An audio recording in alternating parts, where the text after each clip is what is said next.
So, new images of the DJI Pocket 4 just dropped, and they've changed everything we thought we knew. Early leaks made it sound like a complete redesign was coming, something wild, something totally different.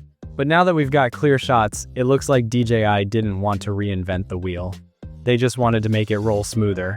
Except, that new dual camera setup, that's a real game changer. According to the same source that shared these images, DJI has already moved into mass production. Meaning the Pocket 4 isn't months away, it's basically ready.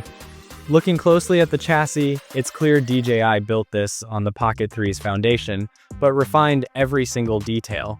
The corners are smoother, the finish looks tighter, and it feels like they've fixed the small ergonomic quirks people complained about last time. Now, those two new buttons below the display, that's where things get interesting.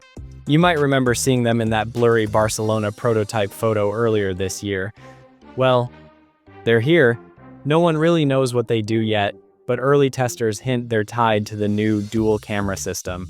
Others say they might just be for something simple but super useful zoom controls.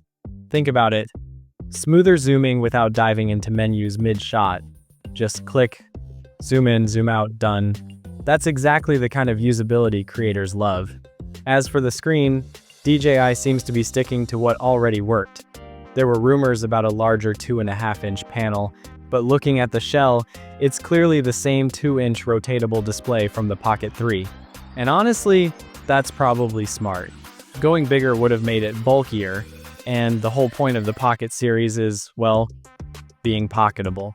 That rotating display still gives you all the flexibility you need: vlogging, low-angle shots, quick selfies without breaking the compact form factor. Here's what really surprised me though, the weight. Reports say it's down to around 116 grams, compared to 180 grams on the Pocket 3.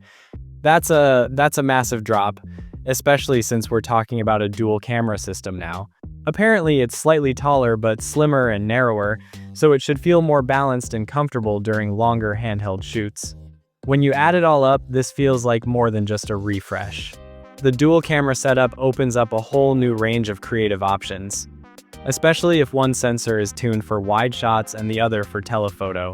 Combine that with lighter weight, smoother controls, better ergonomics, and you're looking at something that finally gives creators a mini gimbal that feels pro without being bulky.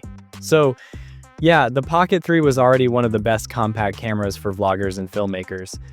But the Pocket 4 looks like DJI's way of saying, let's take everything that worked, make it faster, smarter, and even easier to use without losing the magic that made it portable. That's all for now, but keep an eye out. If production's already rolling, an official announcement could drop any week now. And when it does, you can bet we'll break it all down here first. Thanks for watching, and I'll see you in the next one.